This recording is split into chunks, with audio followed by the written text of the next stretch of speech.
এবার কোচবিহারে আক্রান্ত খোদ বিজেপি বিধায়ক। 21শে জুলাইয়ের পথসভা থেকে হামলার অভিযোগ তৃণমূল আশ্রিত দুষ্কৃতীদের বিরুদ্ধে।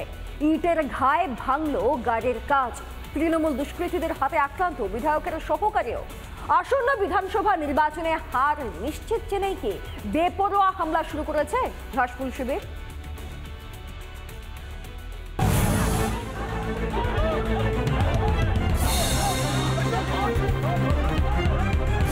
মোদীর বঙ্গ সফরের দিনই আক্রান্ত মাথা ভাঙার বিজেপি বিধায়ক সুশীল বর্মন। ঘোকসাডাঙ্গায় বিজেপি বিধায়কের গাড়ি ঘিরে ধরে ভাঙচুরের অভিযোগ। ঘোকসাডাঙ্গা স্টেশনে টিকিট কাটতে গিয়েছি, বিক্ষোভ দেখানোর সাথে সাথেই ওরা আমার গাড়ি থেকে ঘিরে মানে বাঘ বিতণ্ডা করা শুরু করে, যে আমাকে যেতে দাও। আমার সিকিউরিটি সামনে ছিল, সিকিউরিটিদের উপরে ওরা মানে ঘুষা শুরু করলো। বিক্ষোভ হামলার মধ্যেই গাড়ি ঘুরিয়ে সোজা থানায় চলে যান বিধায়ক। সেখানেও তৃণমূল কর্মীরা ধাওয়া করে বলে অভিযোগ। তৃণমূলের এই দুষ্কৃতী রাজের তীব্র নিন্দা কোচবিহার দক্ষিণের বিজেপি বিধায়কের। এই যে তৃণমূলের কালচার, যেটা কালচার তারা শুরু করেছে, এই কালচার একদিন তাদেরকেই নিয়ে ডুববে। তার কারণটা হচ্ছে একের পর এক বিধায়কদেরকে যেভাবে হেনস্থা করা হচ্ছে, তারা হয়তো ভুলে যাচ্ছে যে তাদেরও বিধায়ক আছে। পাল্টা হামলার তত্ত্ব খাড়া করেছে ঘাসফুল শিবির।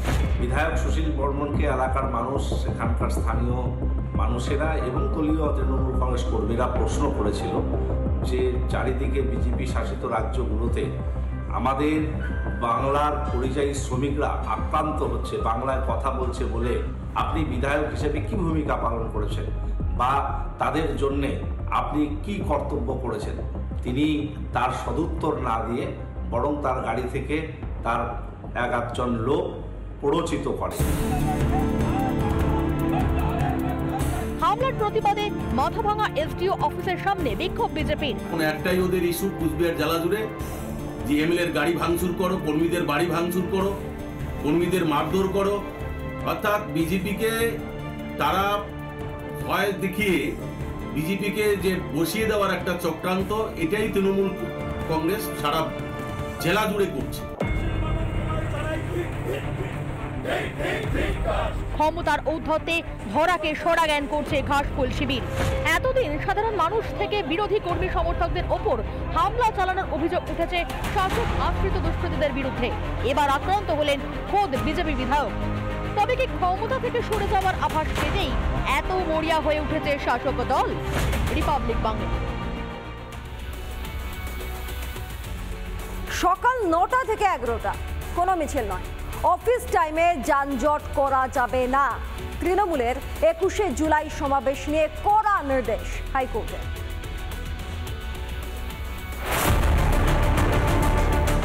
21শে জুলাই মানেই ধর্মতলা আটকে তৃণমূলের শহীদ দিবস পালন। শহীদ তর্পণের নামে বেসুরো গান থেকে চটুল নাচ, বাদ যায় না কিছুই। আর যানজটে পড়ে নাভিশ্বাস ওঠে আমজনতার। সেই 21শে জুলাইয়ের সমাবেশ নিয়েই আদালতের দ্বারস্থ হয় বামপন্থী আইনজীবী সংগঠন অল ইন্ডিয়া লয়ার্স ইউনিয়ন। সেই মামলায় 21শে মিছিল করার জন্য নির্দিষ্ট সময় বেঁধে দিল কলকাতা হাইকোর্ট। তৃণমূলের কর্মসূচির দিন শহরকে সচল রাখতে একাধিক নির্দেশ দিল আদালত।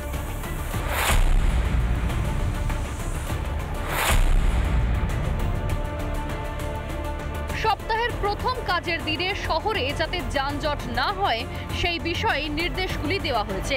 বিচারপতি তীর্থঙ্কর দত্তের নির্দেশ, সকাল 8টা পর্যন্ত মিছিল করা যাবে। 9টার মধ্যে মিছিল যেখানে থাকবে সেখানেই রাশ টানতে হবে। সকাল 9টা থেকে বেলা 11টা পর্যন্ত কোনো যানজট করা যাবে না। বেলা 11টার পরে আবার মিছিল যেমন যায় তেমনই যাবে। যাতে অফিস গোয়ার্স যারা আদালতে আসবে, লিটিগ্যান্টস, আইনজীবী বা বিভিন্ন অফিস যারা সকালে যান, তাদের যাতে কোনোরকমভাবে অসুবিধা না হয়, ট্রাফিক মুভমেন্ট যাতে সচল থাকে, তার জন্যই আদালত বেঁধে দিয়েছে সকাল 9টা থেকে 11টার মধ্যে কোনো ট্রাফিক ডিসরাপশন করা যাবে না। এদিন শুনানিতে মামলার গ্রহণযোগ্যতা নিয়ে প্রশ্ন তুলে দিয়েছিলেন রাজ্যের আইনজীবী। অন্যদিকে মামলার পিছনে রাজনীতির অভিযোগ তোলে শাসক, আর সেই সব যুক্তি খারিজ হয়ে যায় আদালতে। হাইকোর্ট বুঝিয়ে দেয় মিটিং মিছিল যাই হোক আম জনতাকে কোনোভাবেই অসুবিধায় ফেলা যাবে না।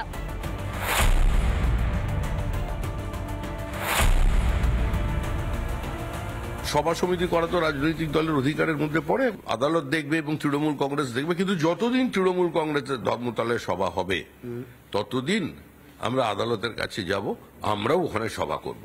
আদালত যদি নিজে থেকে কোনো বিকল্প জায়গার ব্যবস্থা করে দেন আমরা তাকে স্বাগত জানাবো। মামলার শুনানি চলাকালীন রাজ্যের তরফ থেকে এবং তৃণমূল কংগ্রেসের আইনজীবীদের তরফ থেকে বেশ কিছু প্রশ্ন তোলা হয় এবং মামলার গ্রহণযোগ্যতা নিয়েও প্রশ্ন তোলা হয়। তবে শেষ পর্যন্ত কলকাতা হাইকোর্টের তরফ থেকে ইতিমধ্যেই এই নির্দেশ উঠে এসেছে। ভিডিও জার্নালিস্ট দীপঙ্কর কাঞ্জিলালের সঙ্গে প্রিয়াঙ্কা রায়, রিপাবলিক বাংলা, কলকাতা।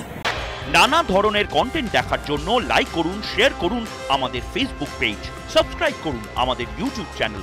পাশাপাশি অন্যান্য ব্রেকিং নিউজের জন্য অবশ্যই চোখ রাখুন রিপাবলিক বাংলায়।